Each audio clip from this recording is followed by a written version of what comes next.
All right, so I see this post a lot on axe forums, on social media, Instagram, Reddit, all different kinds of places. People post a picture of an axe that has chipped badly. I mean, beyond just a little bit of edge deformation. I mean, we're talking like a quarter silver dollar size chunk taken out of that bit. And I immediately thought of that when I was working with this piece of steel that I was trying to heat treat over the weekend. This was going to be a double-edged draw knife, which is something that I've thought would be really cool. I've thought it would be neat to have the ability to use both bevel down and bevel up both ways without, because if you push against yourself, you have to be bevel down. And if you draw toward yourself, you have to be bevel up. But depending on the grain, you might not want to do that. And so a double beveled draw knife allows you to really maximize the utility of a draw knife. But the problem is nobody makes that. So I thought I'm gonna make one. I got some 1095 bar stock. And as you can see, it went wonderfully, right? Not really, but actually I paid some life tuition and learned a great lesson about grain structure, because look at that grain structure and how the heat treat affects it. Look at that. Now I've had some axes that have broken, and I've looked at the grain structure and thought to myself, what went wrong with this axe? Is this something that I did? Was it a heat treatment issue? Was it a steel issue? And this educates me a whole lot in that regard, because one end of my draw knife was pushed towards the hottest part of my forge, of my coals, and the other end was more removed. And what you can see is the top got cooked way too much. Now, the steel on the bottom, I think, is about perfect.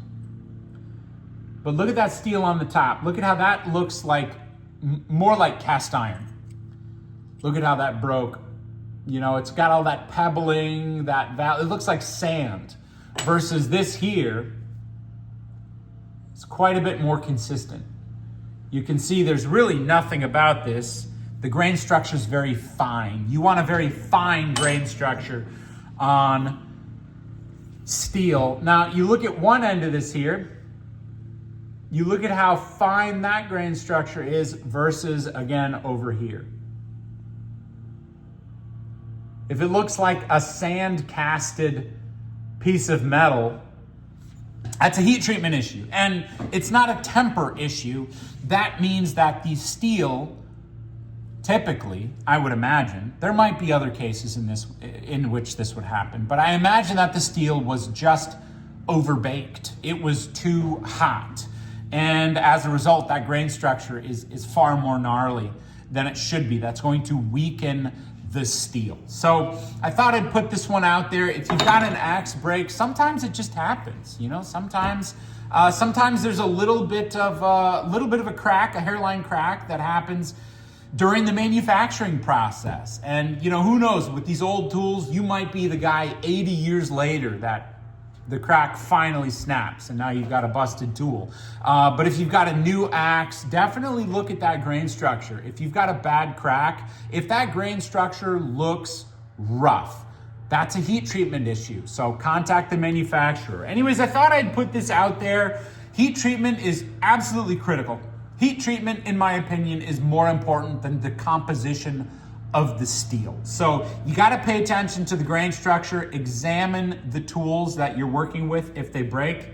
You can tell a lot based on what the steel looks like at the crack. So, all right, guys, hope this one helped, and I'll catch you for the next one.